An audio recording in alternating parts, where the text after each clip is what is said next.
It's history on repeat. Hell yeah. Look, man, I can tell your intentions are good, and you're like, now I'm going to say it on air. You're a man of honor.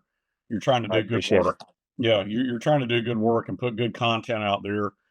And, people like you need to be absolutely given the chance to have these conversations, you know. Yeah, well, I appreciate it. And I mean, it's a small world. I've only been doing this since September of last year, so just about a year. And I mean, like we're growing, we're building. I think I have right around 1,350 subscribers, kind of give or take there. So it's not like a super big channel as opposed to, the guys like I was talking about, like the Fat Electrician and Chris Mowry from Vlogging Through History. And I think even Jared has, over 100,000 subscribers. So I'm nowhere near their level, but what's been great is just how nice everybody in like the history community has been. Right. I mean, reaching out to Jared, reaching out to you, if you would have told me a year ago, like, hey, you're going to have correspondence in some way, shape, or form with, a couple of guys that were in Mogadishu when Black Hawk Down happened, or, meeting some Navy SEALs or meeting other historians or even meeting individuals like yourself, like I wouldn't have believed you. So in that aspect, that's been like the most rewarding part. Like I focus less on the subscriber count and more on just meeting these people and these peers that I looked up to personally. That's been the most rewarding thing for me. And so, yeah, I jokingly say all the time, they say never meet your heroes. And I like to say, unless they're historians, because historians are pretty nice. Well, they've been, that's a circle of people I've tried to break into and did coming to the fore, in the last few years and really doing what I can to perpetuate my dad's legacy and writing my own book and now my second book. And I mean, when I started out, I mean, my one or two good friends who were advising me, John McManus being one of them, he's like, well, what, who do you want to put this for? And I said, I want the people like yourself, John McManus, like James Holland, like Saul David, people like eminent historians and authors who've written very respected work to read this and think, okay, you did a good job. This is a valuable companion to your dad's book, So yes, they are, because I mean, look, they see that you're trying to do good things, and like we talked about earlier, we don't have to get into it now. You got the people out there who aren't always trying to do good things, but they kind of get sorted out, Yeah, absolutely. Well, I will say it's a little surreal for me talking to you, seeing you in the basement with some of those World War II relics that you highlighted when you did Real History with Jared. And shout out to Jared Frederick for being an amazing guy. Yeah, just with the small amount of correspondence I've had with him, he's always super friendly. He's my buddy. He's a great guy, friend of the family. Yeah, that's great. Well, I guess we'll dive into it then. For the sake of editing, I'm going to go a little out of order. So instead of just going questions 1 through 20, I'm going to kind of ask them in the order that they are in the actual video. So it just makes my life a little easier on the post-production side. So first question, and if I have any more, I'll kind of throw them in there. But the first official one is your grandfather was a World War I veteran and a physician. How much do you think his experience influenced the way your father understood war before he ever became a Marine? Well, I think that my grandfather was a very perspicacious, well-read, incredibly intelligent man. And I think he had an understanding of the human condition. He was beautifully cast in the Pacific miniseries. When you have that scene, and we had many conversations with the producers before they shot that scene about the young Joe Mazzello, who's the young Eugene Sledge, going to my grandfather and, wanting to get into the action and get in the Marines and get into it. And my grandfather says, Eugene, the worst thing about treating those young men from the Great War was not that this flesh had been torn, but their souls had been torn out. He understood the psychological toll of prolonged combat. And he understood in a way that my father and probably my uncle too at that time, my dad's older brother, he understood in a way that they couldn't. This is not a big outdoor adventure you're getting into. This is pretty serious business. And I actually, in my second book that comes out in November, actually dug deep into China Marine, my father's second book, and his homecoming and the conversations he had with my grandfather. And I was able to put some really cool things in the second book about um, some of the conversations they had, and I think it added some real context to it. Yeah, absolutely. Did you want to dive in on those conversations at all, or do you not want to give away any spoilers? We can just you go with your flow. I want to stick with your flow. Okay. Yeah, absolutely. Second question is your father initially couldn't enlist because of a heart murmur. I know this is also depicted in the Pacific. Did he ever tell you what it was like watching Sidney Phillips and other friends leave for war while he was stuck at home? Well, there there was a little bit of artistic license on that. You are correct, and the Pacific was correct. He did have a heart murmur because he had rheumatic fever and malaria as a child. Um, he did his fifth grade year. He did his entire year of school from a wheelchair. So he'd been really sick as a child. Now he outgrew that. Um, when they filmed the miniseries, they wanted to have it. They wanted to do the scene where he would go to my grandfather's office and be checked over and all that. And that that was a little bit of artistic license, but the essence of it was true. He did have a heart murmur leading up to the war when the Japanese bombed Pearl Harbor, and he was beginning to formulate this idea that he wanted to serve. He and I talked about this. I remember him telling me that he had gone to my grandfather and said, "I want to enlist in the Marine Corps." Edward, that's my uncle Edward. He had graduated from the Citadel and was destined for service in an armored tank unit in Europe. But my dad wanted to enlist in the Marines. He thought they were a sharp outfit. There were a lot of things about their esprit de corps and their discipline that attracted him. And my grandfather said, they're not, the Marines aren't going to take you. You've got a heart murmur, from having rheumatic fever and malaria when you were a kid." And I remember my dad telling me that he said, "Well, will you check me out? We think I had a heart murmur years ago, but I may not now. Will you check me out?" And so, and you, Michael, are a parent, as am I. Imagine, put on your dad hat, and imagine. I can't imagine my son coming to me and I have to give him a physical examination and say, "I can't hold you back. You're good to go if that's what you want to do." And that's what my grandfather did.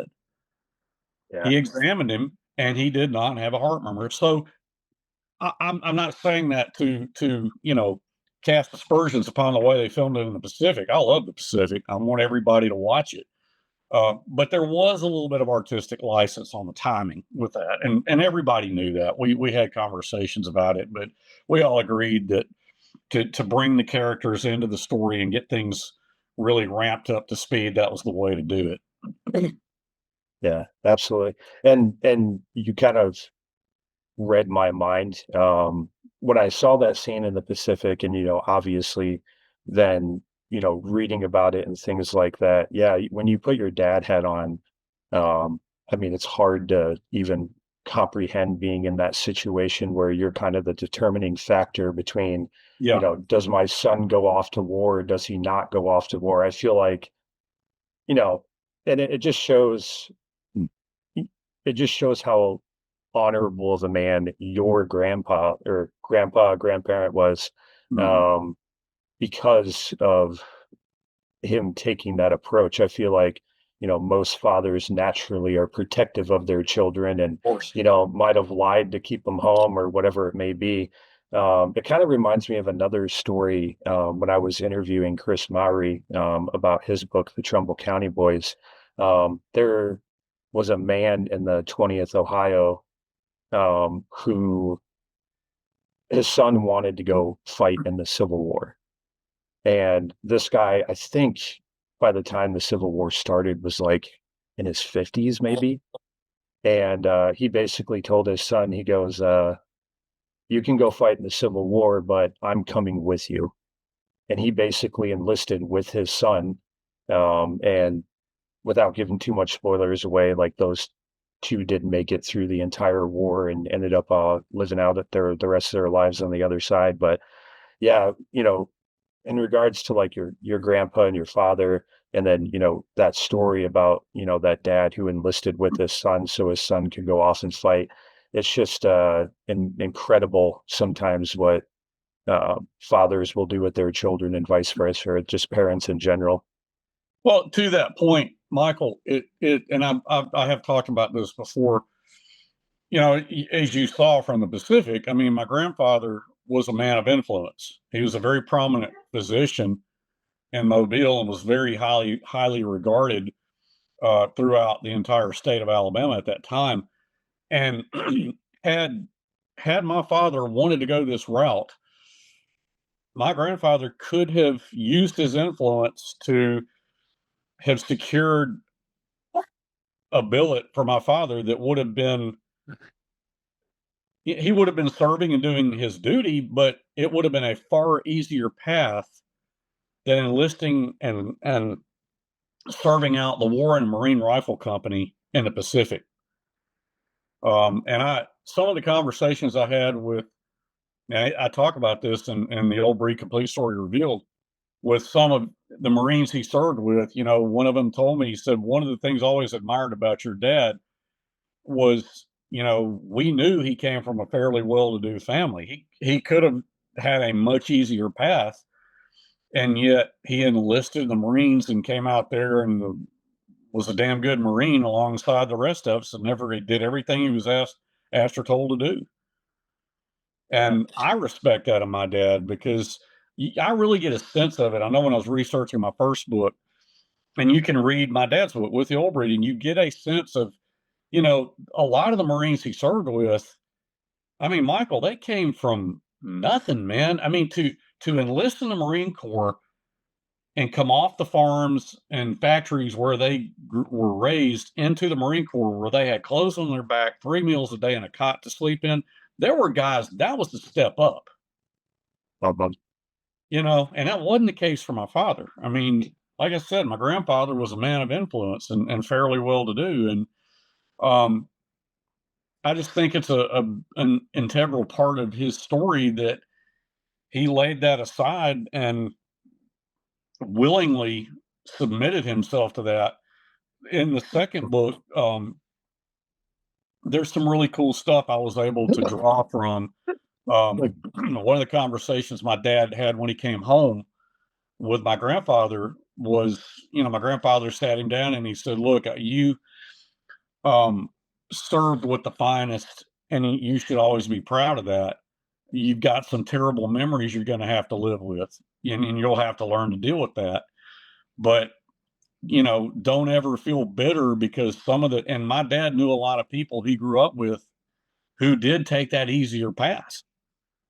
And my grandfather told him, you made it home, you're whole, you're physically healthy, you'll deal with your memories, but don't feel bitter because some people had it easier. You served with the finest and you did it with honor and distinction, and you should always be proud of that." And that's a pretty beautiful conversation, to read that and be able to put it into my forthcoming second book. I mean, it was just a really cool moment between my dad and my grandfather. yeah, absolutely. I guess we'll move on to the next question. This is kind of where in the script we start getting into your dad is a Marine. We're starting to get into conflict. So some of these questions might be a little bit darker in nature, but I'm sure it's nothing you haven't heard before. Sure. Oh yeah. All right. Peleliu remains controversial because of the enormous cost of the battle compared with its strategic value. Did your father ever express anger or bitterness about having been sent there? And before you answer that, I do remember you telling one story about how you had a chance to go to Peleliu. And there was, an offer on the table of like, hey, if you can get your dad to come, we'll get him out here, all expenses paid, and you had kind of said, "Hey, Dad, you want to go to Peleliu? It's all expenses paid," and your dad kind of, sarcastically said, "I've already had an all expenses paid to Peleliu, and I don't think I want to go back anytime soon," or something along those lines. So, That's yeah. so did Did he you? ever did he ever express anything maybe post-war about the feeling I get to it, and maybe this will give you a riff to go off of, is like when we left Afghanistan, there was a lot of people that were mad. And I even specifically remember watching on the news with one of my NCOs, and they just by chance happened to be showing an area that he had fought in. And he goes, "It's such a slap in the face." He goes, like, "I fought there. My friends died right basically where that cameraman is. And like, we're just giving it back to him." Like, it felt like kind of a waste, if you will. Right. Did your dad ever have those sentiments towards Peleliu, with it ultimately not really helping the war effort too much? Oh yeah, absolutely. I mean, look, we won't get into the whole was Peleliu necessary. I mean, there's been much written about that and discussed about that. You know, um, he did feel. I think he absolutely felt bitterness. On that front because. I mean, when he wrote with the old breed, in the '70s when I was growing up and watching him write that, um, and Peleliu at that time was called the Forgotten Battle. I don't think it is anymore. I think so much has been written about Peleliu, and there's a lot of attention has been brought on Peleliu, and deservedly so, through the Pacific miniseries, which they depicted it brilliantly and horrifically. Um, but to try to stick to your question, I mean, yeah, I think my father absolutely did feel bitterness about that, and it's like your NCO said. I mean, he's he's viewing this through that personal lens of, I lost a lot of good friends there. And I think the fact that he and I never discussed explicitly the fact that, because I did talk about this in my first book, that they explicitly discussed the fact that, of course, Peleliu was needed, they thought, to protect MacArthur's flank as he advanced on that southwestern axis to the Philippines.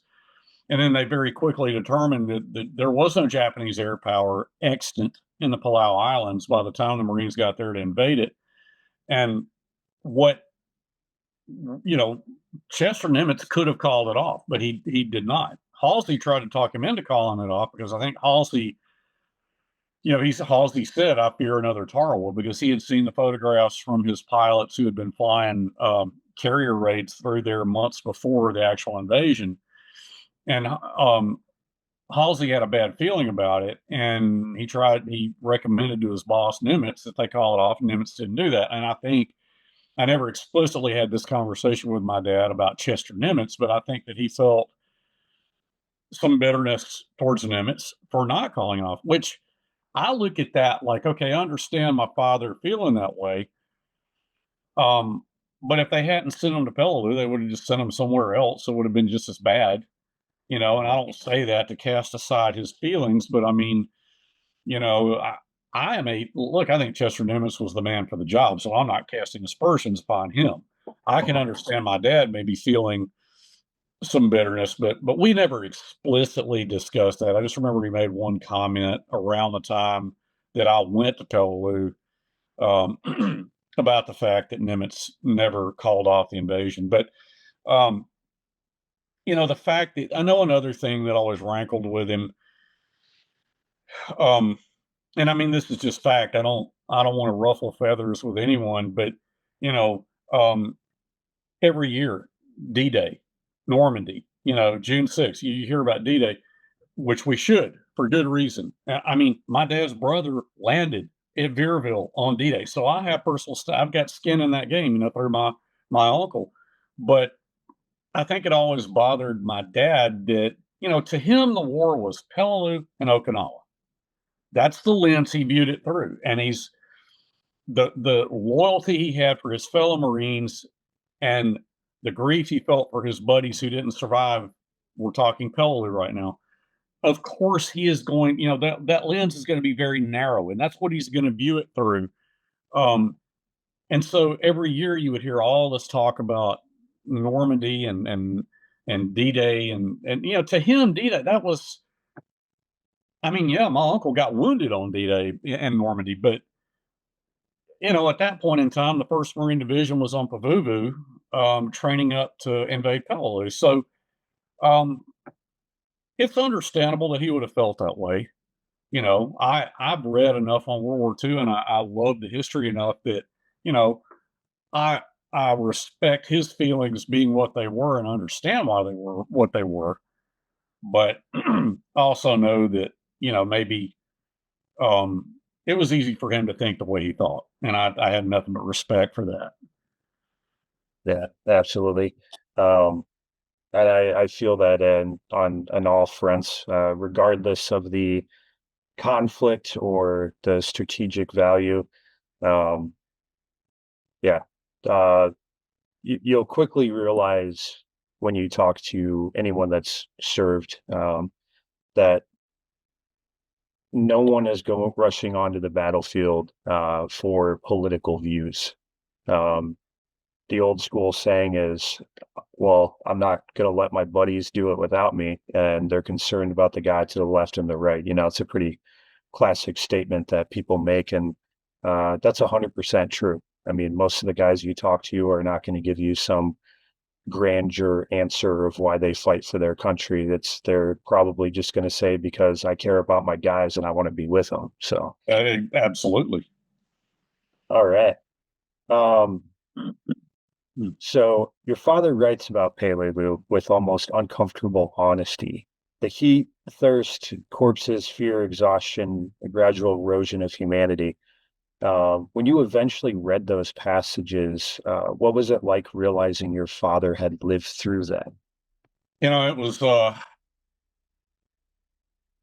many people have said through the years that their relatives, well, he was at such and such a battle, or he was in the army, or he was in the Marines, but he never talked about it. Um, my my father was unique to me, at least, in that he did talk about it a lot. Um, his Marine experience cast such a long shadow in his life. It was such a part of him that when I'm 5, 6, 7 years old, you know, um, and he's gathering his thoughts and laying out his outline of notes from his Bible about how he's going to write what becomes this classic memoir. Um, honestly, man, I mean, I grew up in the 70s and 80s and watching movies like Where Eagles Dare and shows like Hogan's Heroes and Sands of Iwo Jima, and um, Midway and all these classic movies, and you can debate the veracity of them all you want to. But I was saying back then as a kid, I was very fascinated by that, and I just formed a bond with that history. And so by the time, I mean, I remember reading the very first copy. I thought I had it. Hang on just a second. So when With the Old Breed came out, this is, and obviously you've seen my book. There's a reason it looks a lot like the cover of my dad's first edition. I wanted to pay homage. I wanted to pay my respects to that. So I had the same sepia color tone of the cover and Yeah, font and all that. get some Yeah. old breed inception here. Yeah, exactly. I wanted that general feel for the cover out of respect for this. But anyway, this was the cover, the book, and my dad inscribed it to me on my 17th birthday, which was not long after. It came out in 1981, and January of 82 was when he inscribed this copy for me. Um, but I remember sitting down in high school and reading that.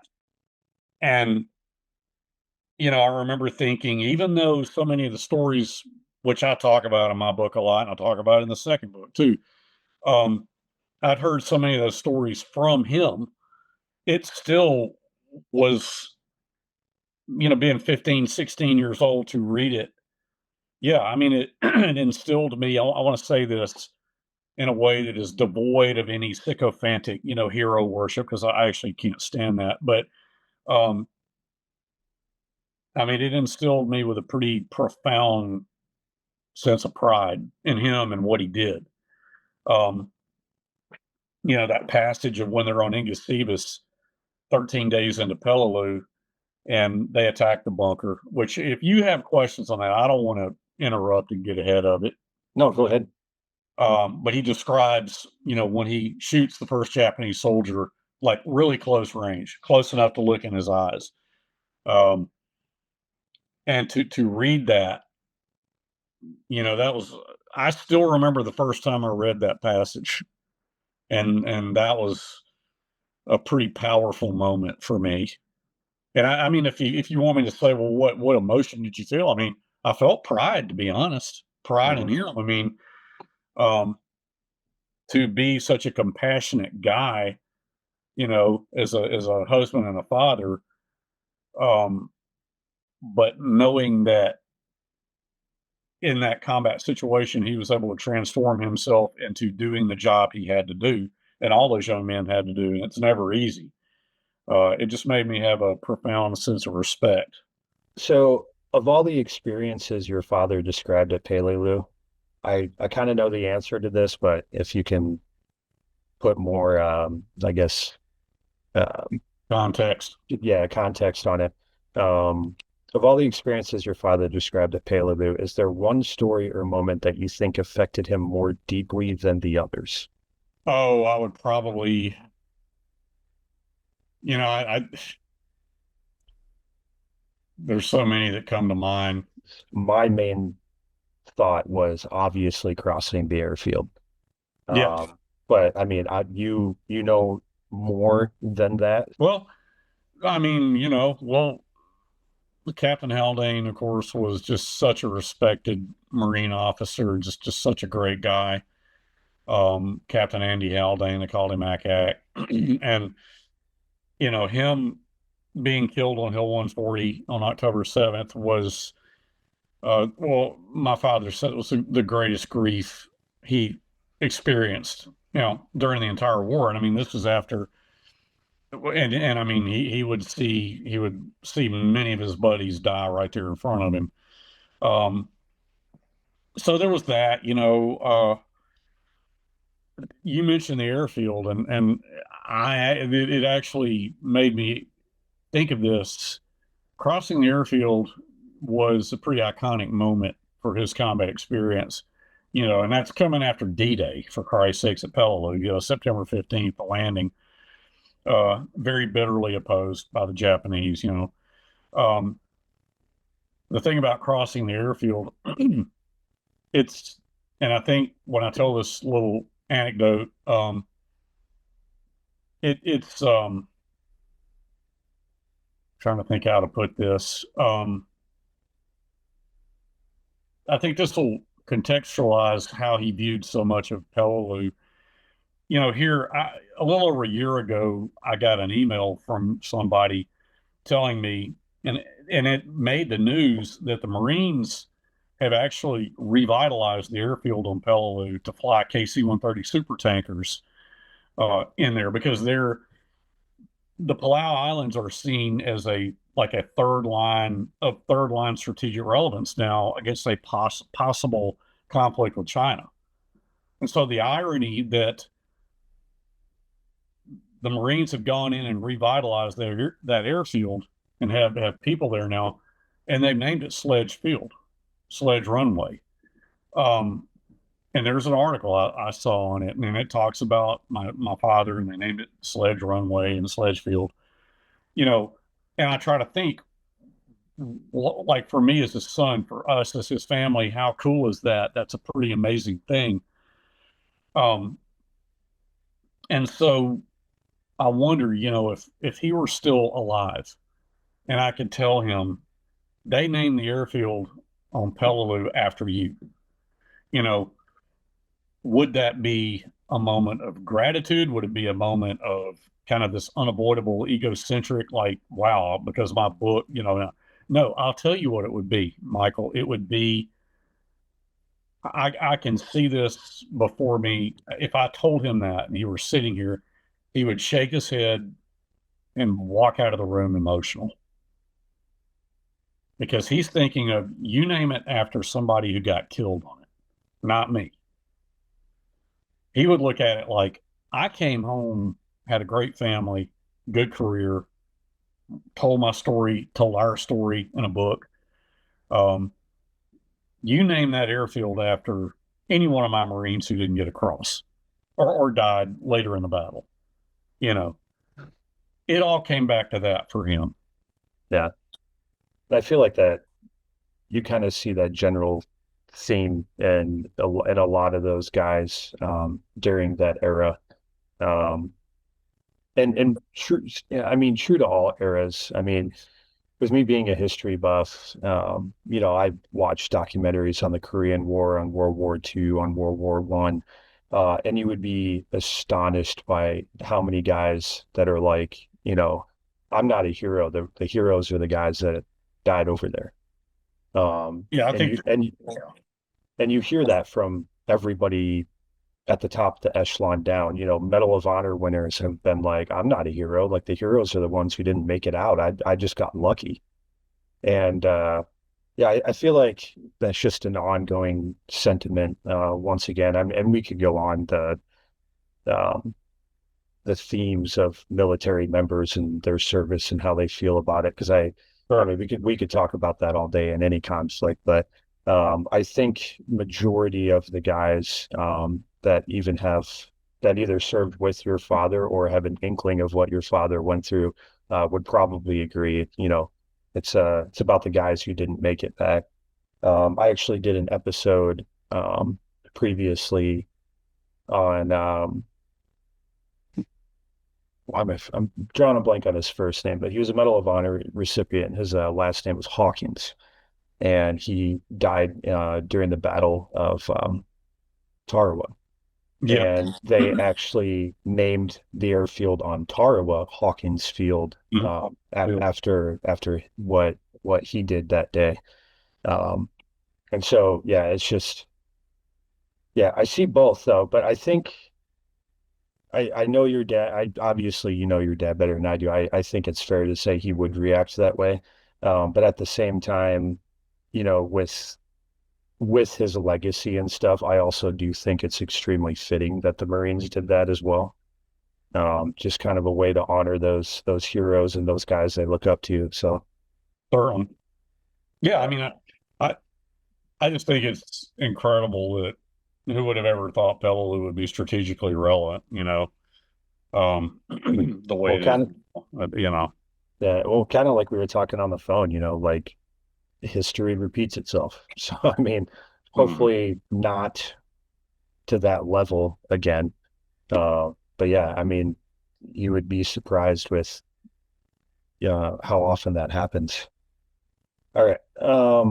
Any more memories besides airfield, ACAC, anything that you can remember that your dad maybe touched on that kind of really stuck out to him as far as Peleliu goes?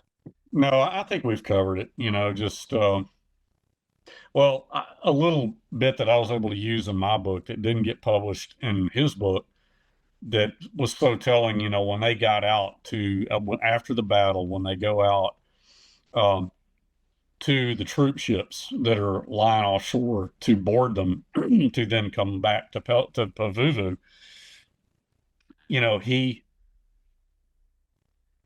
He talked about how he was struck by how many empty bunks there were, you know, um, and they would be lined up for chow and like these guys are, of course, they're exhausted from having been on Peleliu.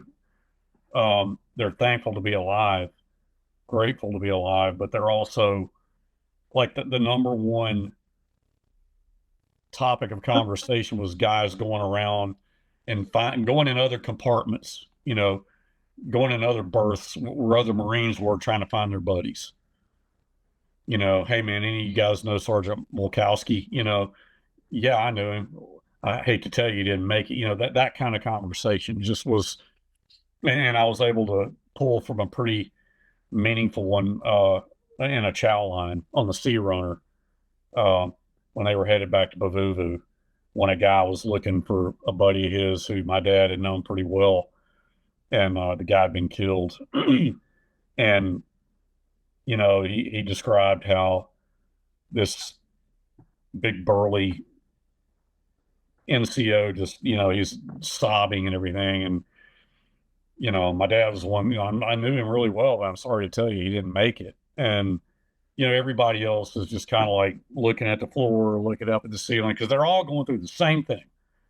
They're all having the same conversations as other Marines, and they're all in their own way. They're all experiencing, did you know this guy? Did you know him? Yeah, he made it. No, he didn't make it, and it just brings home to you, it's just like if you read about the 8th Air Force guys in Europe coming back from a mission and seeing so many empty bunks in their Quonset huts, you know, and the way they dealt with that was they just moved new guys in continually. So the other guys didn't see that, shit, man, look at all these empty bunks in here today. They weren't like this yesterday. They were just trying to keep that out of their mind to keep them focused on the job.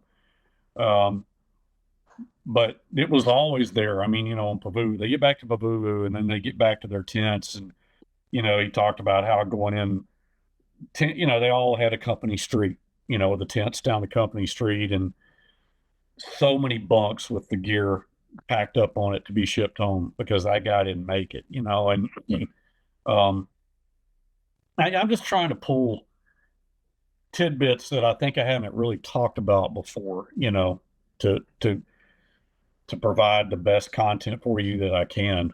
Don't worry about that. I mean, just be yourself, man. I mean, you've been in the spotlight long enough to where people are gonna Sure. are gonna watch you regardless. So, next question. Your father was remarkably candid about how prolonged combat could change otherwise ordinary men. How important do you think it was for him that readers understand the psychological transformation rather than simply view these Marines as larger than life heroes? And the quote I pulled for this actually in my script was, none of us would ever be the same after what we had endured. To some degree, that is true, of course, of all human experiences. But something in me died at Peleliu. Perhaps it was a childish innocence that accepted as faith the calm that man is basically good. Possibly I lost faith in that politicians in higher places who do not have to endure worse savagery will ever stop blundering and sending others to endure it. Right there, man. I mean, does that not cut to the heart of the matter? Yeah. In so many ways. And I think, I mean, once again, we keep talking about parallels to modern day. There's a quote that I'm kind of remembering, and I don't remember the exact source, but basically the quote says, um, like battlefields are different, but war never changes. So no matter what kind of conflict you're in, whether you're in a modern 21st century conflict or, going back to World War II, World War I, even previous to that, they just say war never changes because you experience the same things over and over and over again in those kinds of environments. You're making me think. I remember when I wrote my book, getting toward the end, and I remember waking up, and this happened a lot in my writing process, waking up in the middle of the night with this idea that I remember being 4 and 5 years old watching the news, and we're talking 1970, 71, 72, man, Vietnam's kicking.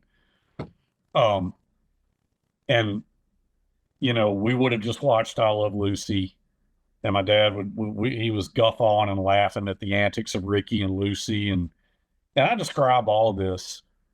It almost makes me want to read that part from my book, because just watching him react to when we had a little black and white TV and those images. Can I read that part from my book? Yeah, absolutely. When I was 4 or 5 years old, I remember him coming home from work and joining me in the living room to watch I Love Lucy. He would have a beer or two and would always sit with our family docs and Holly in his lap. The memory of his guffawing at the antics of Ricky and Lucy makes me smile even today, all these years later. If I was sitting near him, he would slap me on the back as he left, but always gently since I was still a little fellow at the time. My mother would bring in Planters peanuts or some other snack, and the mood in the room would be wonderfully cheerful. My father was an absolute believer in the idea that even if you had a horrible day at work, under no circumstances did you bring that home and kick the dog or inflict it on your family. The mood became perceptibly darker and less cheerful, however, when the evening news came on after I Love Lucy. The year would have been 1970 or 71, and the war in Vietnam was in full swing. I won't attempt to recreate dialogue of such evenings because I honestly don't remember, but I do have a vivid mental image of the grainy news footage flickering across our little black and white RCA television set. Marines and soldiers running and fighting through Southeast Asian jungles and the ubiquitous Huey choppers, their rotors thumping and the airstream flailing the palm trees as they landed to take home torn and bloody young men for evacuation. My father, this is almost to the end of this, what I wanted to read. My father, Sledgehammer, would sit there with Holly still in his lap, watching tensely, his jaw clenched and a grim expression on his face. Now there was no laughing and uproarious guffawing like during I Love Lucy. He would just mutter, "God damn," under his breath as the voices of Walter Cronkite and John Chancellor droned on solemnly over those flickering images of choppers, palm trees, and wounded young men. And that, I mean, that I think that plays to what you were talking about. You know, that it bothered him because then he's a college professor. And some of these guys who were coming home from Vietnam became students of his and they became really good friends, especially not for any lack of respect on the Army guys, but just he'd been a Marine. So naturally, the guys who had been Marines were the ones he bonded too close. Although there were some Army guys, man, he got to be good friends with. Um, it's just, I think it frustrated him that I remember, well, and I say right after what I read, my mother and I talked about that. And when I was writing this, not long before she passed away, and she said, I think that upset him so much because she said, I remember him telling me, what was Peleliu for? What was Okinawa for? Anything we did in Europe, what was that for? I thought we did all of that so we don't have to do this again. You know, and that may be from the geopolitical standpoint, maybe that was an incredibly simplistic way of looking at it, but you can understand in the moment why a man would think that. Yeah, I mean, especially back in those days, because this could just be pop culture, but I mean, I've heard World War II referred to as the war to end all wars. Yeah, And didn't they say that about World War One? probably at some point.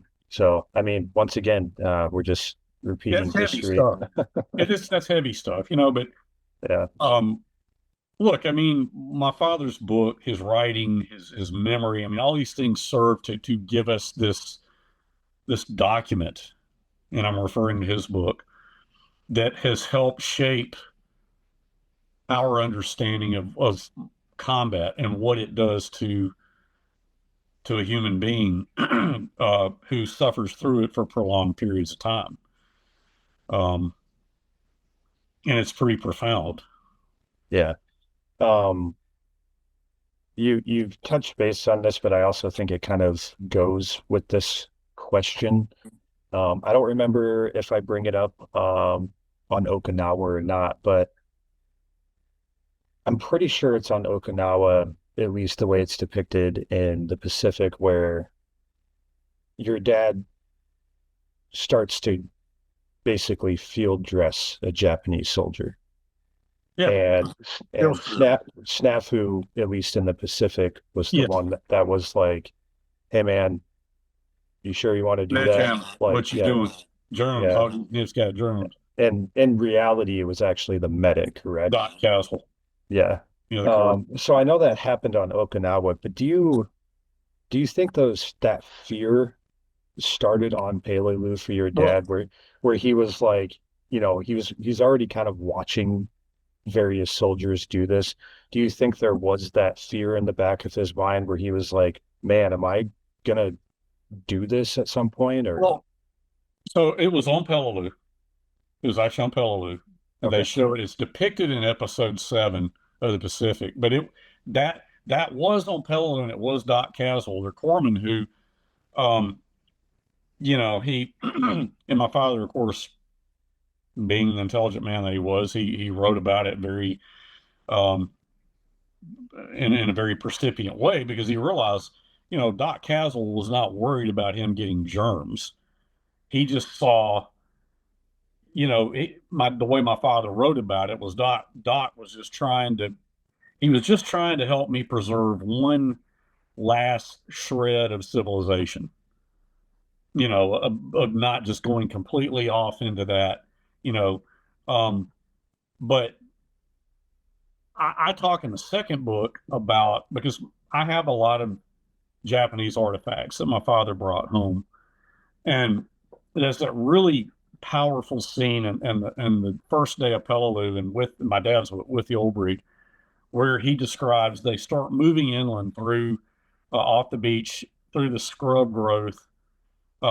It's hot, temperature's 115 degrees, and they start moving inland, and they come upon a shell crater from one of our ships, from one of our naval ships, probably a 16-inch shell or 14-inch shell, and um, there were casualties. There were 3 or 4 dead Japanese in this shell crater, because another shell had come in and killed these. As apparently a Japanese medic or corpsman was trying to render aid to some Japanese riflemen, okay, in a shell crater. Another shell came in and fragments killed all these guys. And so these are the first dead enemy soldiers my dad has seen. And he describes, one of them is just completely eviscerated, didn't even look like a human being. Um, and for this innocent young kid from Mobile, Alabama, who's not experienced any of this, I mean, he's getting a pretty quick, being thrown in at the deep end, immersive experience on all of this. And then the 2 buddies come up and they're like, Sledgehammer, what are you doing standing here with your mouth open with all these good souvenirs laying around? And they just start field stripping, pulling them around, pulling helmets off and pulling flags out of the helmets and rifling through the packs. And because they've done it before, man. They've been at Cape Gloucester, they've been at Guadalcanal. They know how it is. They know what they want. And they're getting souvenirs, And my dad's just standing there, and the way he writes this with the old breed is so freaking brilliant, man. And I incorporated a direct quote from that into my second book, because what I wanted to do was bring the reader into that moment where then these 2 Marines, they stand up, light a cigarette, and they're like, see you, Sledgehammer. And they walk off down the beach to join their unit. And my dad's just standing there open mouthed. He has never seen anything like this in his life. And he writes, he says, would the war make me so callous that I could casually field strip a dead body? Would it make me that callous? And then he says, and this just makes you stop in your tracks, or at least it did me. The time soon came when it didn't bother me a bit. And then I used that to segue into writing about some of these Japanese artifacts and showing pictures of them. You know, um, I just thought in the moment it inspired me to use that quote from his book and then write a little narrative to say, here are some Japanese artifacts and here are the conversations my dad and I had about these things. But to answer your question, I mean, yeah, I think, I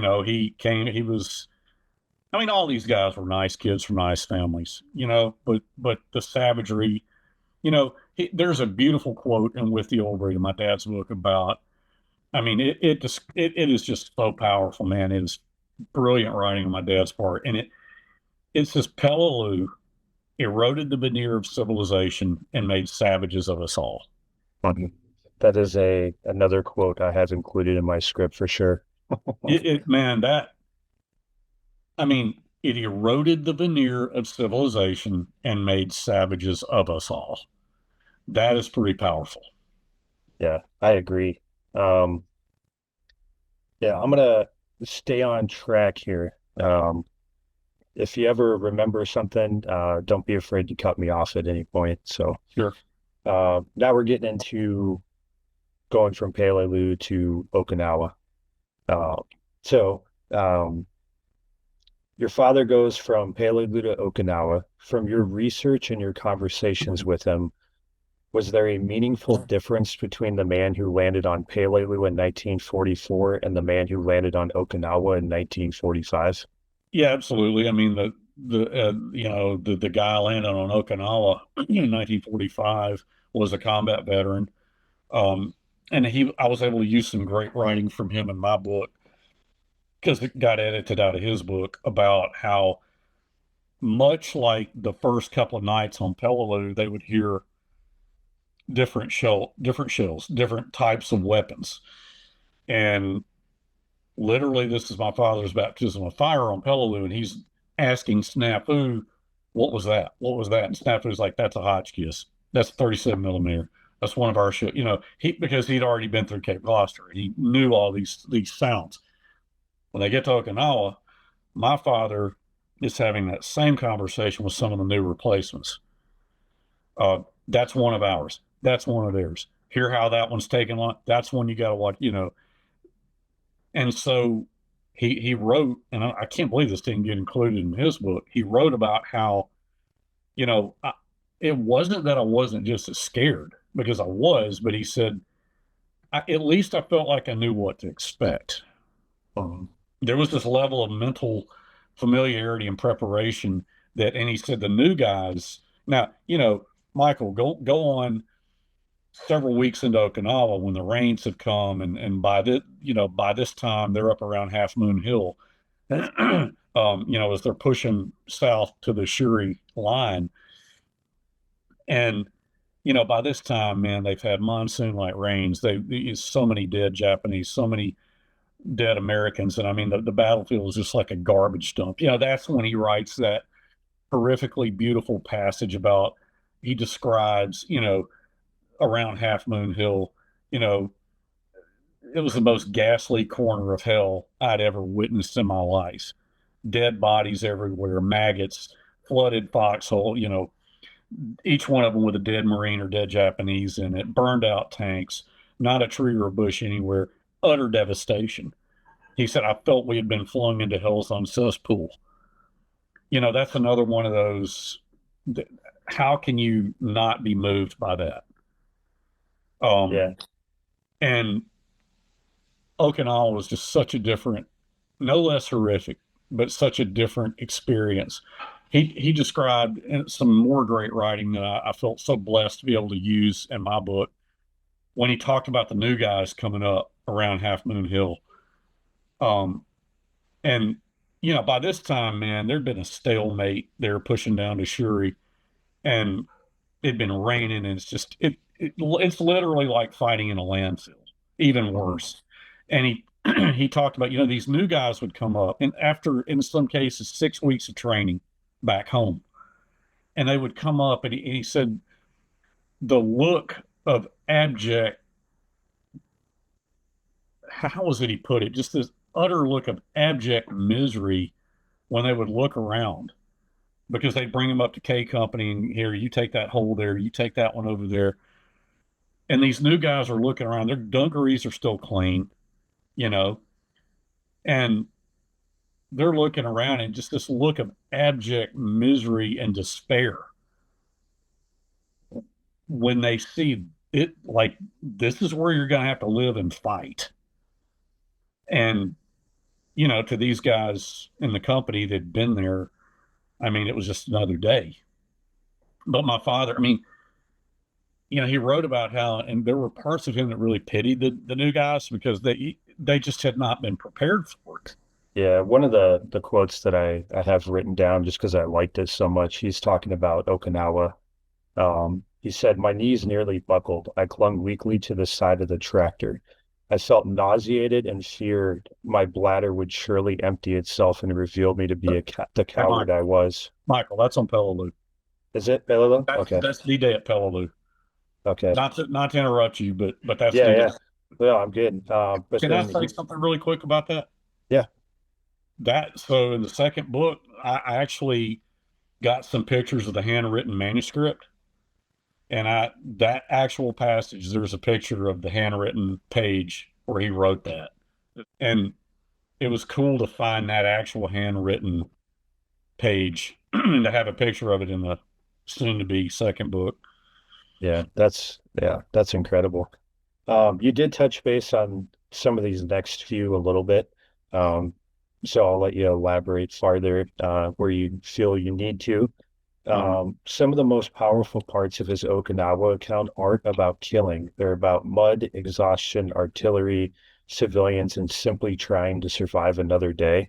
What do you think he wanted readers to understand about combat that movies and traditional military histories often miss? And Mhm. from there, I do have another quote from your dad. He said, to be under a barrage of prolonged shelling simply magnified all the terrible physical and emotional effects on oneself. To me, the artillery was an invention of hell. So, um, yeah, obviously your dad was not a fan of all of the bombardments going on. Yeah. I mean, heavy caliber shell fire, he said, was so terrifying and just so mentally debilitating. What he would want people to understand, um, to speak to your question, was what would have been he belabored the point. I mean, when I was researching the original unedited manuscript of With the Old Breed to to extract the parts I would use in my book, um, he just went on and on for good reason about the utterly horrible human conditions of, you know, day after day being in those muddy foxholes at Okinawa, not being able to get yourself clean, just the sheer physical deprivation of being an infantryman. And on Okinawa, of course, with all the mud, he likened it to being in Flanders in World War One. In which if you've read anything about World War One, I mean, the trench warfare was just, this this dystopian, hellish um, nightmare that it just seemed like there was no escape from it. It's like it would never end. And um, I think they certainly felt that way on Okinawa. I mean, any Marine or soldier from any battle in the Pacific probably felt that way at some point. But um, I'm looking at this through the lens of my dad. Yeah, there was another quote I used, which I mean, it's horrific with what your dad is describing. But I actually kind of found myself chuckling because it is the most military response I've ever heard in my entire life. Your dad is talking about this story where he was basically ordered to dig a foxhole, and every foxhole had to be 5 feet apart. Hmm. And your father starts digging, and he very quickly finds him basically digging into the chest cavity of a dead Japanese soldier. And he tells his NCO, like, hey, man, I can't dig here. Like, there's, a dead body right here. And the NCO just kind of looks at him, looks at the gruesome scene and goes, I don't know, man. Like Lieutenant said every 5 feet. And I just kind of chuckled because I was like, that is the most military response to that issue I think I've ever heard in my entire life. Yeah, yeah. No, I do remember he and I talked about that. I was a pretty. I do remember reading that as a teenager for the first time, just thinking, Jesus Christ, man. I mean, Yeah. that's hard to imagine. Yeah.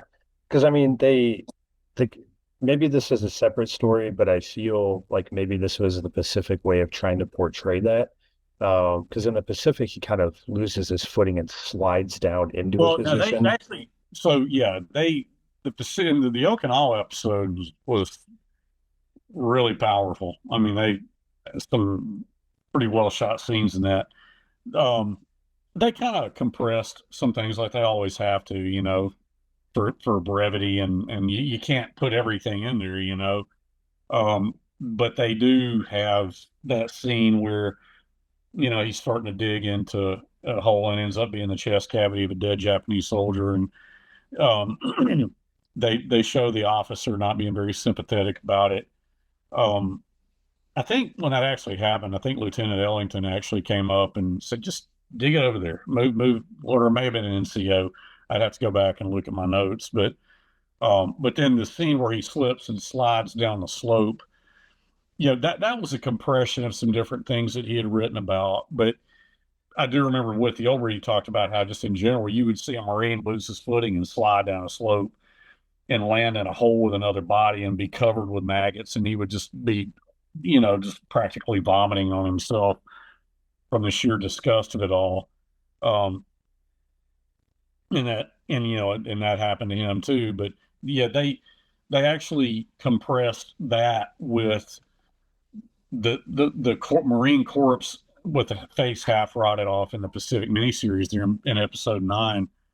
Um, and that, if you like that, I kind of used a snippet of that to the way I started my book, The Old Breed, Mhm. because water babies, if you know what I'm talking about. Yeah, I do remember hearing that story. Yeah. Yeah. So, and I mean, I just remember being like 4 years old, looking out um, our patio door at the patio, and during a rainstorm, and we'd see water babies from the rain hitting and making little rivulets, little puddles. And I remember my dad telling me, "Look, those are water babies." Well, that's what his grandmother told him looking at a frog in their backyard when he was a kid. And he said, and with the old breed, this is what I drew a parallel to. And when I started my book, was that corpse that you see, lying back in the hole with his helmet still on it, that he slides into in the Pacific. He saw that corpse, and they were in that position for several days.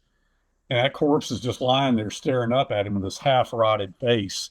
And the rain would come, and he'd see the raindrops just, because the corpse is lying in about a foot of water.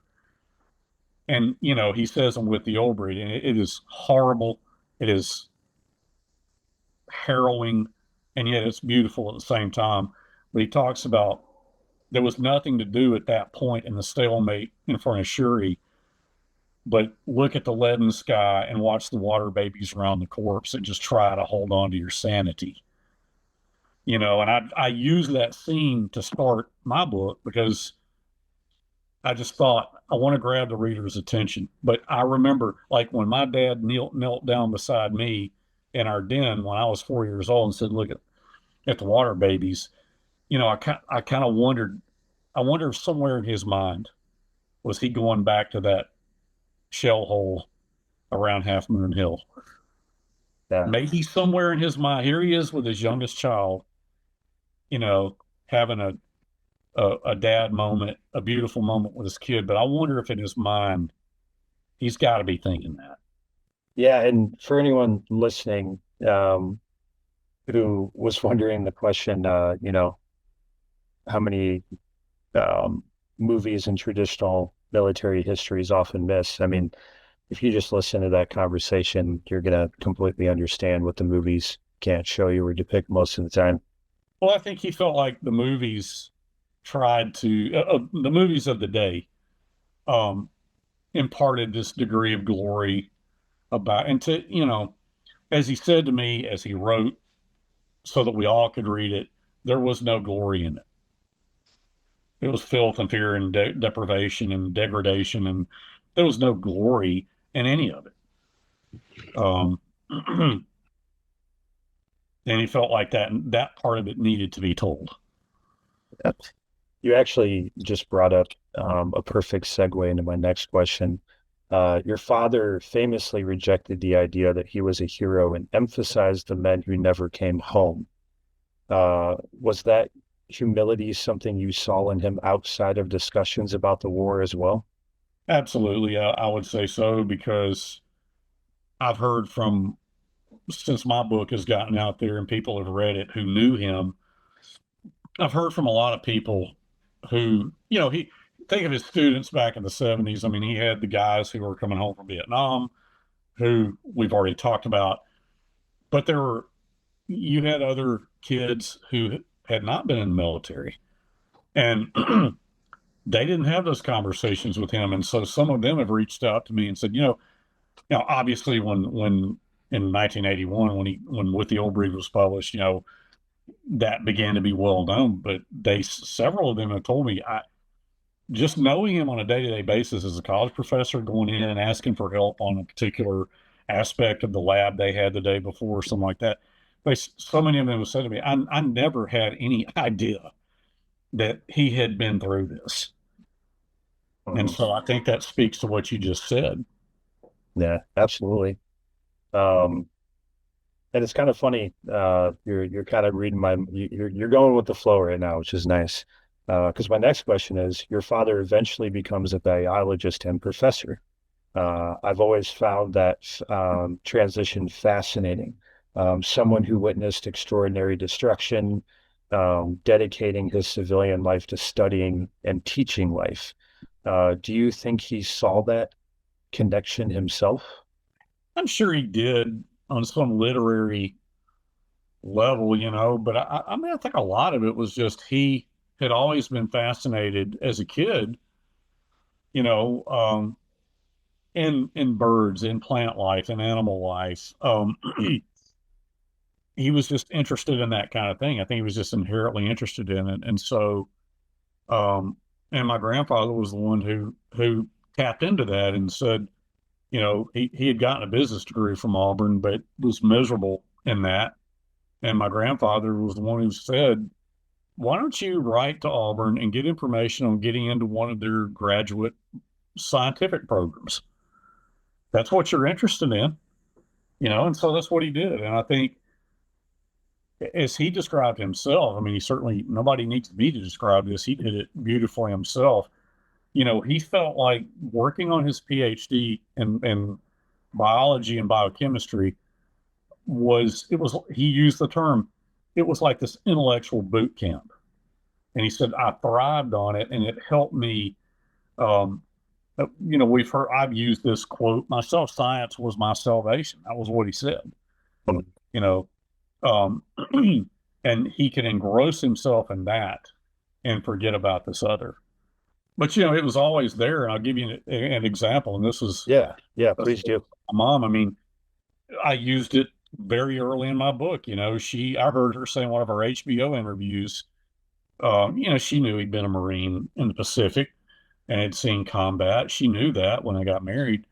Um, but one thing that happened that kind of made her do a double take and realize they were driving, and I use this early in my book. They're driving down the street. I think it was in Mobile.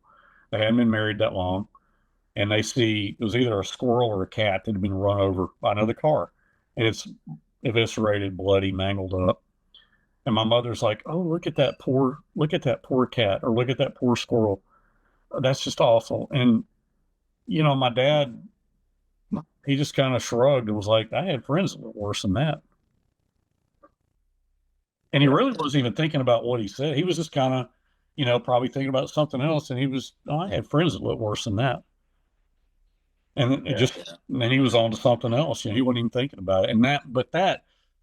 That really, she was like, "Whoa, I didn't see that coming." yeah. You Well, know, it's not the general response you think you're going to receive. But the reason why I'm chuckling is um, one, I'm glad you told it again because I have heard you tell that story before. But the reason why I'm chuckling is it just goes back to kind of what I said before. It's just like it's one of the most military responses I've ever heard. Generally they say soldiers are generally sarcastic and have dark humor and stuff like that. And that's just because unfortunately, you have to make light of a shitty situation. And so you your mind tends to go that way. And sometimes you say things that you don't even consider a big deal, but then everyone else is kind of like, hold on, what did you say? One of the fascinating things about your father is the difference between Eugene Sledge as a Marine and Eugene Sledge as the father you knew. What parts of Sledgehammer did you recognize in your dad growing up? well, that I want to make sure I'm understanding the question. I guess I'll put it to you this way, right? This kind of goes back to modern warfare, but um, some of your SEALs and Special Forces guys, when they do interviews, they tell stories about especially with them combating their own PTSD and things like that. They refer to their PTSD selves as what their operator name was, right? Mm-hmm. So for the sake of keeping it clear, right, I'll just make one up, right? Like I'm Michael, right? But then if I'm ever struggling with any thoughts or if I'm going down a deep road, I might say, oh, that's Striker or, whatever random operator name, right? Or nickname, right? So did your dad ever have those tendencies where it's like, from everything I've gathered, it sounds like your dad was an incredible human being and was able to kind of keep that negative thoughts he might have had away from you guys most of the time. Yes. But was there ever parts of him, maybe it is the sarcastic jokes or maybe it is the dark humor where it was like, oh, that's Sledgehammer talking a little bit? I'll throw the little story out about this is the best way I can think of to answer your question. Um, when I was about 6 years old, so my dad did not like war movies, okay, and he really didn't like to watch a lot of TV. Um, he kind of did more in later years, but um, my brother talked him into the movie Patton had just come out. And somehow, because I'm like 6 years old, so I didn't hear all the build up and the preamble of this. Somehow, it was coming on TV. And so this would have been about 1971 or 72. And he talked my dad into, oh, this is really well done. Let's watch it. Um, so we sit down in front of that little black and white TV. Remember it well in our den in the first house we lived in when I was first born. And we start watching it. Well, the scene when they get in, people who heard me talk before, have probably heard me talk about this before, but um, they get to the scene where they're at Tobruk. And that, of course, is a big set piece. I think it's Tobruk, but it's a pretty big set piece battle. You got all these German tanks, all these American tanks, all this high caliber shell fire, shells whistling in and crashing and exploding, and large formations of infantry moving out in the open, and it's just a massive scale set piece battle. And you have this cacophony of one explosion after another. And sitting there and watching, I just remember my dad becoming, with every explosion, and there is just one after another. And I remember him sitting there and just becoming visibly agitated. And honestly, I think I got it lit now, but man, so many times in the past I tried to tell the story and I would become overcome with emotion and not be able to finish telling it. But he became despondent and he got up and he went into the kitchen and just started pounding the refrigerator and bawling. Okay. And it's hard to describe, your father bawling like that, but just pounding the refrigerator. And my mother ran in there. She's, John, turn the TV off. So my brother turned the TV off. She runs in there and gets him and manages to, calm him down. And he came back in and he sat in that chair in the living room and he was sobbing is the only word I can use for it. He was sobbing. And I, of course, was terrified. That was the most physical manifestation of PTSD or whatever you want to use that I ever saw. And, my mother explained to us later and I've known this from doing my own reading. Marines and soldiers, when they were under high caliber shell fire, pinned down, they would pound the edges of the foxholes in sheer frustration and helplessness. There's no better way to describe it, and that's what he was going through in that moment. He and I never spoke of that. I need to ask my brother about it. I don't know that my brother and I've ever talked about it.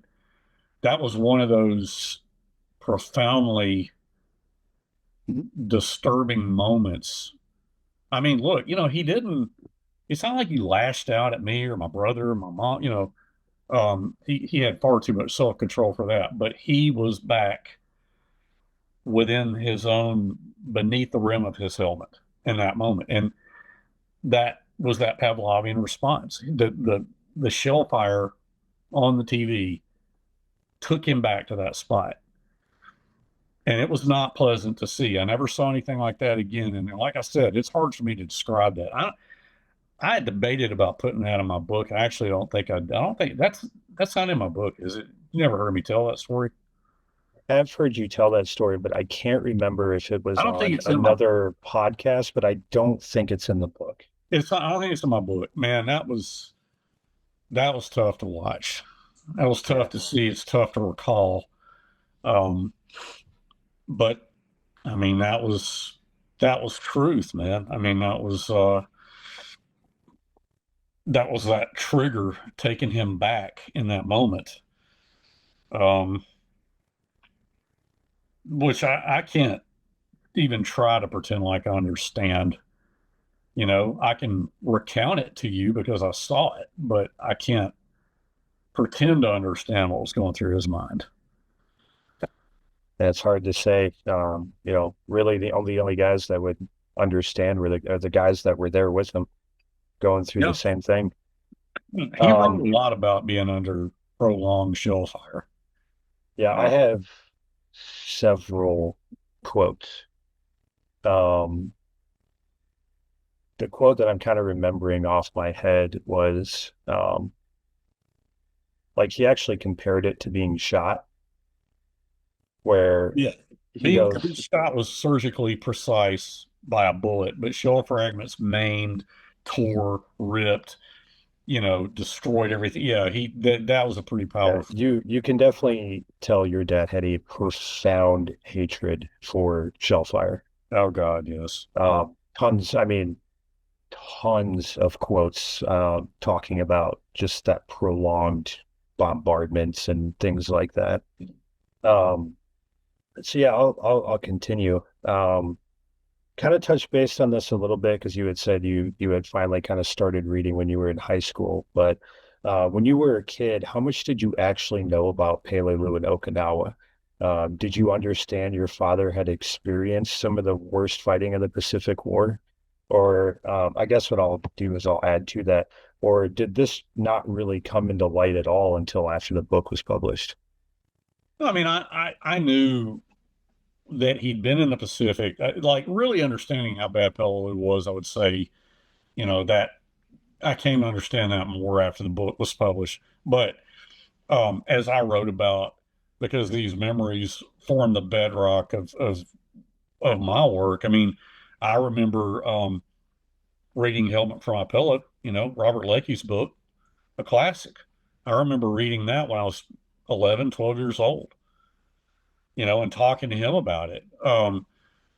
You know, I think I read, well, there was the Life Pictorial History of World War II that he kept in his study, and I'd sit there and while he'd be at his desk writing, and I'd sit there and look through the pictures as a kid, because I was fascinated by World War II. So, um, but you really understand Peleliu in its own context compared to other island battles. I think I had a better understanding of that later on.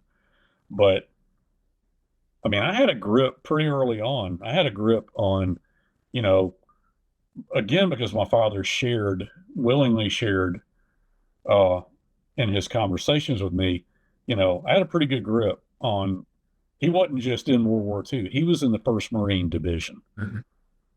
He was a Marine. He was a mortarman. Going back to my early child, I had a pretty good grip on that. And I don't mean that he told me the awful stuff, that you don't want, that's harrowing to think about, that we've talked about here today. Um, Usually with me, and this will be borne out on my second book, the things that remain, seeing the pictures of his combat pack and the artifacts and things like that. He had those things. And so I was interested in them because, my brother and I would go to Army surplus stores when we were kids. And I go, look, man, there's a canteen.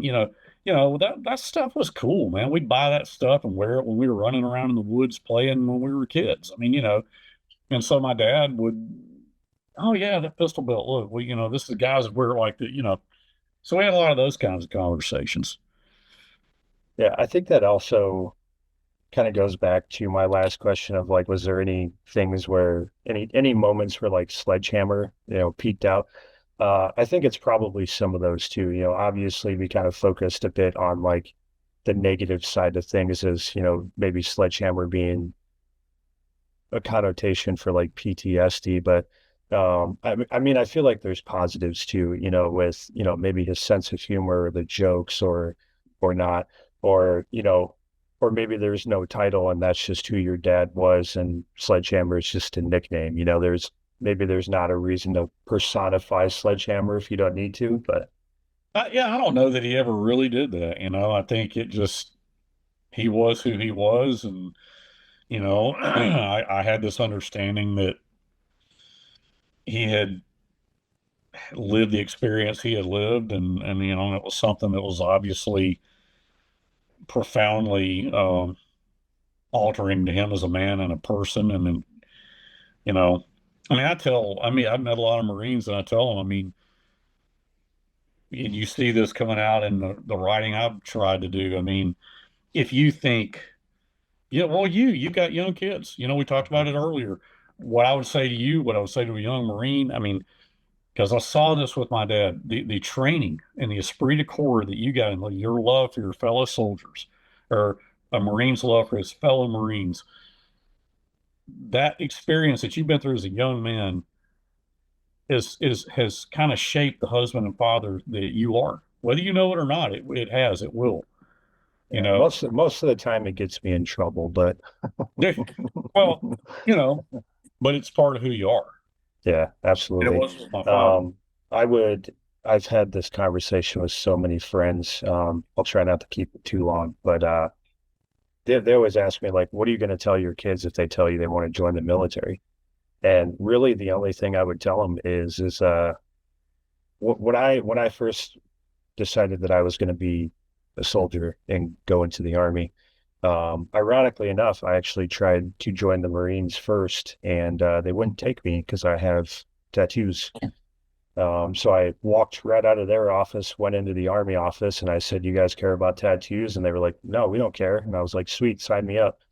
Um, but anyways, when I scored really high on the ASVAB, and I remember my recruiter telling me, "You can do whatever job in the army you want." He's like, "You could be intelligence." He's like, "You could be an officer 10 years from now." He's like, "You scored really high." He goes, "Are you sure that you want to be a Cav Scout?" Um, Basically the army version of Cav Scout would be like the Marine Recon, right? So small teams. You do a lot of observations, things like that. Small team reconnaissance is basically what I did in the army. And he goes, "Are you sure you want to be a Cav Scout?" And I remember the quote I told him was, and this is going back to, like I said, my father's legacy, my grandpa's legacy, his brother's legacy. I said, when I get home, if someone buys me a beer, I want to feel like I earned it. And at the time, I thought that that was like a pretty good idea. Now, after going through active duty and now being a father and having kids, I've been asked several times, what are you going to tell your kids if they tell you they want to join the military? I would tell them, don't be a hero. Get a job that transfers to the civilian world whenever you decide to end your military career, and get out and immediately start making six figures. Hmm. Because with me being a filmmaker and now a podcaster and YouTuber, being in a combat MOS doesn't really prepare you for any of that stuff. So when I first got out, everyone's like, "Well, you'd be good at SWAT or being a police officer or But those are being probably not things you want to do. exactly." So that's what I Yeah. would tell my kids is like, if you have an inkling of what you want to do when your military career is over, whether you are in the military for 20 years or whether you're in the military for 4 years, get a job that immediately when you get out transfers to the civilian world. Set yourself up for success. Yeah. Don't be a hero, is what Yeah. I would tell my kids. Well, this kind of goes back into my next question too. Do you remember when you first read your father's manuscript with the old breed? Was there a particular passage where you suddenly stopped seeing Dad and maybe pictured the 20-year-old Marine who actually experienced these things? Uh, I mean, I remember my mother typing it, seeing the pages, and my brother and I would both pick the pages up and read it. You know, I don't know that I ever. I would say no on that. I know I describe a moment where when I can't remember if I was high school or college, but he was in his office uh, in the biology building, and he's having a conversation with somebody, and I'm walking down the hall to go visit him, and I could hear him talking.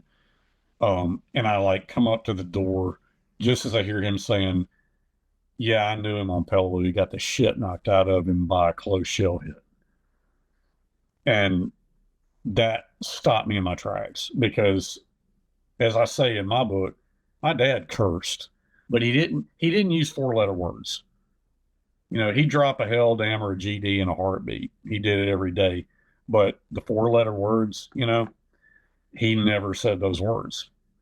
And so when I heard him say that, I was like, whoa, he's talking to somebody, you know, and I kind of recovered. I describe it all in my book, and I recovered myself and walk on in. He's like, "Hey, big shot, what's going on? This is so."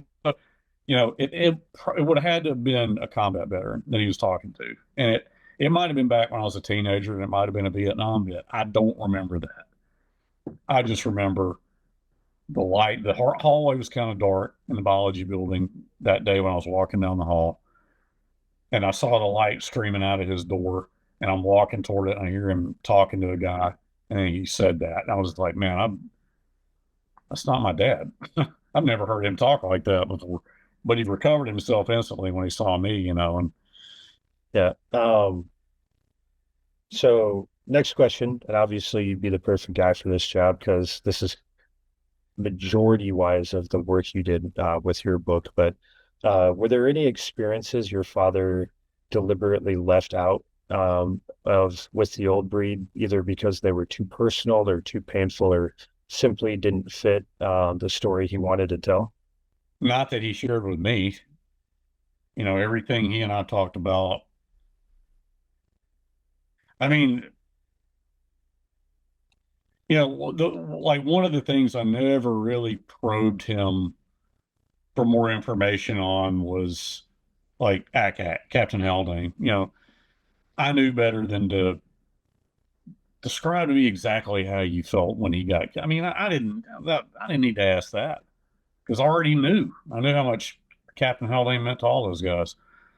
Um, I describe a conversation in my book toward the end there when I asked him how many Japanese soldiers he killed. That was a pretty meaningful conversation, and I remember telling my mom about that. And, she was just kind of like horrified. And I said, well, he never told me that. I'm like, well, Mommy wouldn't tell you that. He told me that because I asked him. But you have to understand, I asked him because you have to understand the nature of our relationship. He knew I wasn't asking that question. Like when I hear someone talking to a veteran or something, I hear them, it really pisses me off when they ask that veteran, did you ever kill anybody? I really hate that because it's really disrespectful to that veteran. It's none of your business, really. You have to understand, if you knew the relationship I had with my father, you wouldn't even bat an eye knowing I asked him that because he knew that I'd read enough on the subject and I had a serious enough interest in the subject that he could give me that answer and that I would process that the way it needed to be processed. And so it was a short, pretty meaningful. I mean, I'll remember, I'll take that to my grave. I describe it in my book. I don't tell you the number because, the way I say it is some things will be between father and son. Um, but I remember when he told me, I was like, damn, Yeah. you know, There, and so for people who may not have listened to very minute interviews, as much as I have as a fan and then also doing research for this myself, Um, is this the same story that you had mentioned before where like you had asked something similar to that and then your dad just went in talking about the effectiveness of the mortar system he was Yes. using? Yeah. Yeah, Yeah. yeah, Because he was trying to approach it like, well, as a Mormon, the mortar was really, and I'm just looking at him and he knew what I was wanting to know. Yeah, yeah, that's right. yeah. It's a great story. You don't necessarily have to retell it, but once again, just military guys answering questions in a military way. It always kind of cracks me up a little bit. Because I mean, my dad and grandpa did the same thing to me when I would ask them certain, questions. I either got one of two answers. It was uh, no, or you don't want to hear about that kid. Yeah. Yeah. So, but yeah, so just a couple more here, and then I'll get you off. Okay. While researching the old bleed, what did you discover about your father that generally surprised you and maybe changed your understanding of him? You know, God, everybody asks me that, and I want to be consistent. I mean, because of, you got to remember, it's not like so many people that say, "Well, my father never talked about it." Oh, but I found all this stuff he wrote. I didn't know this. See, I didn't have that. I can't speak to that because we talked about all this.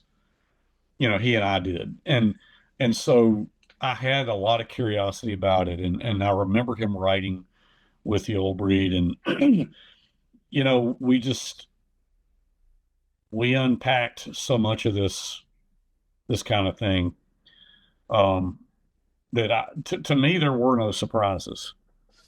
There was none of this. Oh, we just had a good old time and cut up with it. That's all we did. That wasn't any of that crap. My father, he just if he didn't want to talk about it, he wouldn't talk about it. But I mean, most of the time, if he saw that you were serious, he would give you, a pretty good answer to your question. Yeah. Well, these last two are for you. I guess they're questions more so about you and less about your father. Mhm. Um, you've had the unusual experience of preserving the legacy of a man who was both your father and an important historical witness. How do you balance protecting Eugene Sledge the person with preserving Eugene Sledge the historical figure? I try to, I want to. Well, his legacy. One thing I will always say, um, I do feel that I want to carry the torch for his legacy and help keep his memory alive, even though I say that humbly because I also know that I don't think his legacy needs me to do anything. I think thanks to his book, I think people have a high level of awareness of who he was, but I when I researched his unedited manuscript and I saw all that material that he had written that never got published, I just thought I've seen what his book means to people. I've gotten an inkling of that. If I can bring to light all this new material, wouldn't that be a cool thing? And when I see the way it's been received, it makes me feel good because Marines, especially, man, Marines love their history.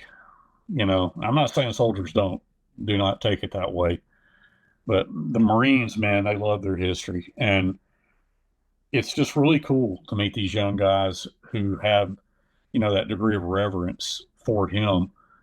But I always say, Michael, I always say that I never viewed him as a hero. He was just my dad to me.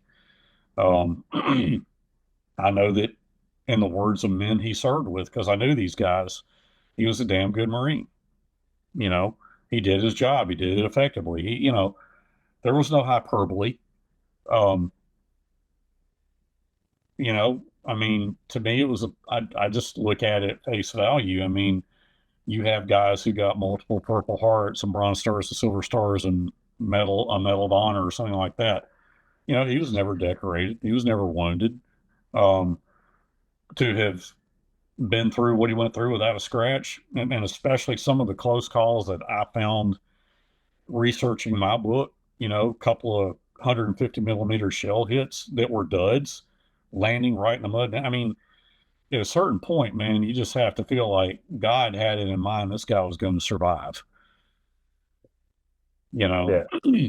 and um and I try to say that devoid of any, already used the word hyperbole, but um he wrote his book and it's helped people understand the effect of combat on the individual to a pretty profound level, I think. And so I I mean, I guess to speak to your question, yeah, I mean, I approached it with a lot of trepidation, knowing the scope of his work and the reputation his book has. And then it's like, I'm going to write a companion piece to that. Me? Really? You know? But, To be fair, I think you're the perfect guy for the job. well, I mean, look, so there's some historic, Richard Frank, John McManus being two preeminent historians, written a lot of books, good friends of mine. And I said the same damn thing to them, and they're like, Henry, there's nobody else who can tell it like you can. Mhm. You're the, And I 100% agree with them. but I try to do it in a way though, Michael, that I have read my friend John Curatola at the World War II Museum. He and I have talked a lot about this kind of stuff. You have these Daddy Won the War books, and that's not what mine is. It's not Daddy Won the War because he didn't. He was a Marine. He was a mortarman. He did his job. He took notes in his Bible. He came home. He wrote an outline, fleshed it out in a manuscript. Came with the old breed. I mean, the facts are the facts. I'm not trying to dress it up. Yeah, absolutely. I mean, and just I think, touching based on the point that you made and a perfect example of once again of your own dad's humility is, when it was brought up in question of, he was never decorated, he never had any substantial medals. Your dad responded with, "Well, I had the appreciation, approval of the men around me, and that was good Yeah. enough." That is one of the only places in my book where I directly quote with the Overage. I Mhm. tried to keep all my quoting of his writing. I tried to keep, like it's as you know, it's the bold type is what didn't get published that he wrote, and then the regular type is my narrative. One of the places I directly quoted with the Overage was twilight one evening on Pavuvu after Peleliu, and one of the bunk mates is over there snoring away. They've been training all day. My dad's lying on his bunk, and the third guy's on his bunk. And just in the growing darkness, this guy says, "You know something, Sledgehammer?" And my dad says, "What?" He said, "When you came into the company, I kind of had my doubts about you, being a doctor's kid and kind of a rich kid and all that, haven't been to college." He said, "I kind of had my doubts about you, but," he said, I kept my eye on you on Peleliu, and by God, you did all right." Mhm. And he repeated, he said, "You did okay." And my dad just said, "Thanks, buddy." And he said there were men who got decorated for bravery and they earned it. But he said those words from a guy who'd been at Guadalcanal and Cape Gloucester, a stalwart of Cape on it, like that right there was all I ever needed. Mhm. Yeah, and that was the quote that I remember is that was that was it. That's all I needed is yeah. Well, excuse me. So last question. Um, if your father were sitting here with us and could see that people are still reading his words, studying Peleliu and Okinawa, watching the Pacific, and now reading your book, what do you think he would want this generation to understand about war above everything else? And it also just doesn't have to be about war. Just what do you think your father would want this generation to understand? I mean, the way he ended with his book, if the country is worth living in, it's worth fighting for. With privilege goes responsibility. But I don't say that. See, I say that, and there's certain politicians who might seize upon that as like a recruiting call, and that's not what I'm doing. That is not what I'm saying. I'm simply saying that people need to understand. Well, he would want all generations to understand, if you commit young men to battle, you need to understand what you're doing, what you're asking of them, what you're committing them to. He hated politicians. He always said, old men make mistakes, young men have to die for it. But I think more to young people, I think he would just want people, I think he would, he believed in discipline and working hard for what you have, and, just the tried and true staple things that we're all taught by our parents. Kind of goes, I'm going to say a quote, and I'm sure maybe you'll remember it once I say it. We were kind of talking about being a father, and then things that you do as a father, maybe direct connections with military service and training and things like that. When you said that, it reminded me of a quote from the movie We Were Soldiers, where Mel Gibson and one of his officers are sitting in the chapel after his officer just had his first child. And he asks Mel Gibson, who is playing Colonel Hal Moore, how do you juggle being a father and a soldier? And he responds with, I hope being good at one makes me better at the other. And I've always thought about that. And even when I was little, when that movie first came out, I think it came out when I was maybe junior high school. Mm-hmm.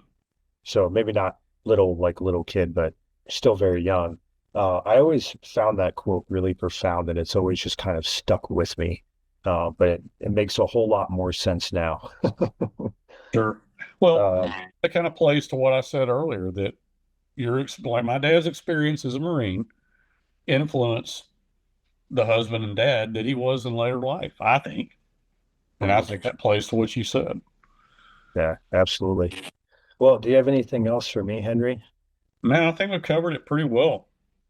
Well, guys, that's basically it. Henry and I didn't really have the official close because basically the game plan was just to edit our interview into my original script and go from there, which is the video you would have saw last week around this time. So I hope you enjoyed that full interview. Nothing was cut. It's the entire story as it was. And if you guys could, please support Henry and his work. He's got a second book coming out in November. His first book came out last year, and it is absolutely incredible. In the description, there will be a link for you to check that out, but you can basically buy his book on any major book retailer. So please support Henry. Please continue to keep Eugene legacy alive. And as always, stay curious, stay sharp. I'll see you in the next one. It's history on repeat. Hell yeah.